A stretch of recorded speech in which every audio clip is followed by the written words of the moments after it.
আর্থিক খাত ধ্বংসের কিনারায় নিয়ে গেছে আওয়ামী লীগ সরকার, বলছেন অর্থ উপদেষ্টা। দাম কমবে চিনি, সয়াবিন তেল, পেঁয়াজ সহ কয়েকটি আমদানি পণ্যের। বাজেটে এবারও কালো টাকা সাদা করার বিধান, তীব্র নিন্দা টিআইবির। এবং সর্বশেষ জানাবো দাঁড়িপাল্লা প্রতীক ফিরে পাওয়ার ব্যাপারে আশাবাদী জামায়াত। এতক্ষণ শুনছিলেন সংবাদ শিরোনাম, এবারে বিস্তারিত। তবে তার আগে অনুরোধ থাকবে আমাদের চ্যানেলটি সাবস্ক্রাইব করে বেল আইকনটি ক্লিক করুন। আর্থিক খাত ধ্বংসের কিনারায় নিয়ে গেছে আওয়ামী লীগ সরকার, বলছেন অর্থ উপদেষ্টা। আওয়ামী লীগ সরকার আর্থিক খাতে নজিরবিহীন অপশাসনের মাধ্যমে এই খাতকে ধ্বংসের কিনারায় নিয়ে গেছে বলে জানিয়েছেন অর্থ উপদেষ্টা ডক্টর সালাউদ্দিন আহমেদ। অর্থ উপদেষ্টা জাতির সামনে 2025-26 অর্থ বছরের জন্য 7,89,999 কোটি টাকার বাজেট উপস্থাপন করেন। এটি অন্তর্বর্তীকালীন সরকারের প্রথম বাজেট। এর আগে সাবেক তত্ত্বাবধায়ক সরকারের অর্থ উপদেষ্টা এবি মির্জা মোহাম্মদ আজিজুল ইসলাম 2007-2008 ও 2008-09 অর্থ বছরের বাজেট বাংলাদেশ টেলিভিশন ও বেতারের মাধ্যমে ঘোষণা করেছিলেন। বাজেট প্রস্তাবে অর্থ উপদেষ্টা বলেন, আর্থিক খাতে ব্যাপক দুর্নীতি ও লুটপাট হয়েছে।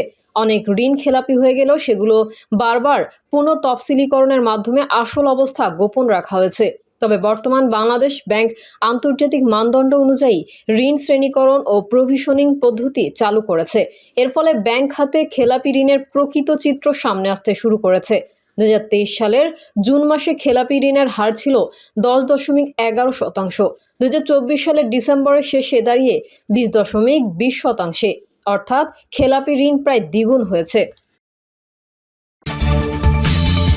দাম কমবে চিনি, সয়াবিন তেল, পেঁয়াজ সহ কয়েকটি আমদানি পণ্যের।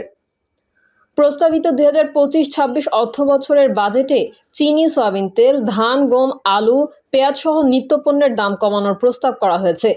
সোমবার বিকেল 3টায় 2025-26 অর্থ বছরের জন্য প্রস্তাবিত বাজেটে এই ঘোষণা দেন অর্থ উপদেষ্টা ডক্টর সালাউদ্দিন আহমেদ।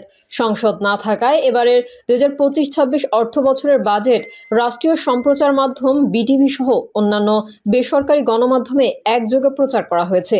এটি দেশের 54তম বাজেট এবং অধ্যাপক মোহাম্মদ ইউনূসের নেতৃত্বাধীন অন্তর্বর্তী সরকারের প্রথম বাজেট। বাজেট বক্তব্য অর্থ উপদেষ্টা বলেন, নিত্য প্রয়োজনীয় পণ্যের ঋণপত্রে 1% থেকে 0.05 করা হয়েছে উৎসে আরো কর। নিত্য প্রয়োজনীয় পণ্যের ঋণপত্রে 1% থেকে 0.05 করা হয়েছে উৎসে কর। তিনি আরও বলেন, নিত্য প্রয়োজনীয় পণ্য আমদানিতে উৎসে কর রাজস্ব আদায়ে কিংবা পণ্যের দামের ক্ষেত্রে বড় কোনো প্রভাব রাখে না। তবুও এক শ্রেণীর ব্যবসায়ী এই উৎসে করের অজুহাতে পণ্যের দাম বাড়িয়ে দেন। বিষয়টি বিবেচনায় নিয়ে আসন্ন বাজেটে উৎসে কর বা সোর্স ট্যাক্স কমানোর সিদ্ধান্ত নেওয়া হয়েছে।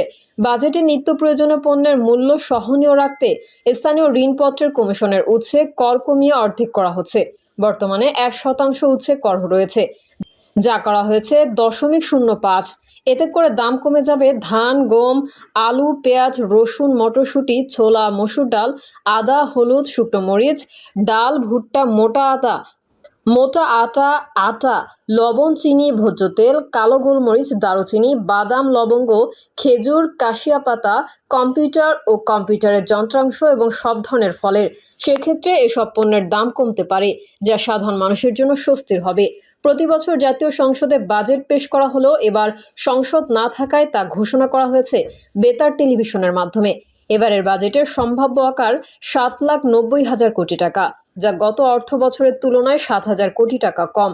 এর আগে আজ দুপুরে উপদেষ্টা পরিষদের বৈঠকে 2025-26 অর্থ বছরের বাজেট প্রস্তাব অনুমোদন করা হয়। এবারের বাজেট উপস্থাপনে সংসদ না থাকায় কোনো সংসদীয় আলোচনা বা বিতর্ক হবে না। তবে ঘোষণার পর প্রস্তাবিত বাজেটের ওপর জনমত নেওয়া হবে। অর্থ মন্ত্রণালয় দেশের নাগরিকদের কাছ থেকে মতামত চাইবে, আর সেই মতামতের ভিত্তিতে বাজেটের চূড়ান্ত রূপ দেওয়া হবে। চূড়ান্তকরণের পর যে কোনো একদিন প্রধান উপদেষ্টা অধ্যাপক মোহাম্মদ ইউনূসের সভাপতিত্বে উপদেষ্টা পরিষদের বৈঠকে বাজেট অনুমোদনের জন্য উপস্থাপন করা হবে। বৈঠকে অনুমোদন পাওয়ার পর রাষ্ট্রপতি একটি অধ্যাদেশ জারি করে বাজেটটি কার্যকর করবেন, যা আগামী 1 জুলাই থেকে কার্যকর হবে। বাজেটে এবারও কালো টাকা সাদা করার বিধান, তীব্র নিন্দা টিআইবির। প্রস্তাবিত বাজেটে কালো টাকা সাদা করার সুযোগ অব্যাহত রাখার সিদ্ধান্তে তীব্র নিন্দা জানিয়েছে ট্রান্সপারেন্সি ইন্টারন্যাশনাল বাংলাদেশ। টিআইবি বলেছে, সরকার দুর্নীতি দমন কমিশন সংস্কারের মূল উদ্দেশ্যের সম্পূর্ণ বিপরীতমুখী অবস্থান নিয়েছে, যা অনৈতিক, বৈষম্যমূলক ও সংবিধান পরিপন্থী। সোমবার ঘোষিত 2025-26 অর্থবছরের প্রস্তাবিত বাজেটের প্রতিক্রিয়ায় এই কথাগুলো বলেন টিআইবির নির্বাহী পরিচালক ইফতেখারুজ্জামান।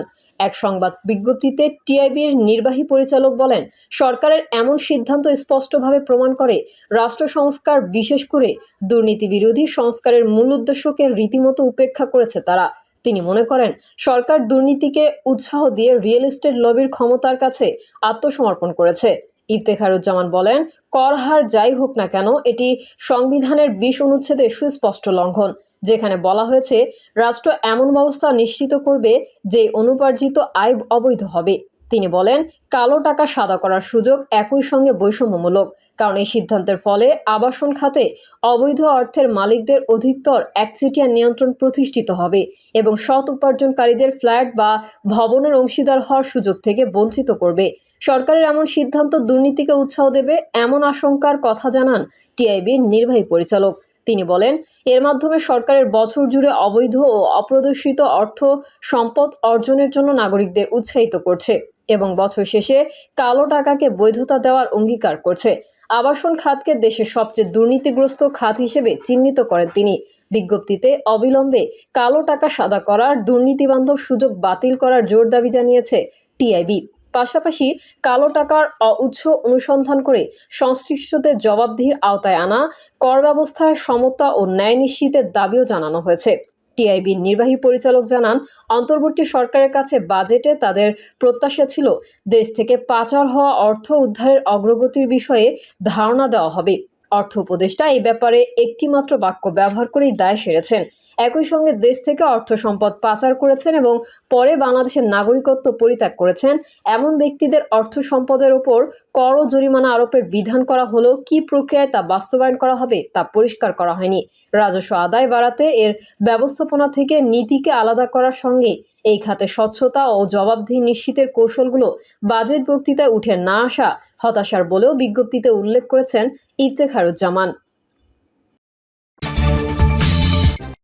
দাঁড়িপাল্লা প্রতীক ফিরে পাওয়ার ব্যাপারে আশাবাদী জামায়াত।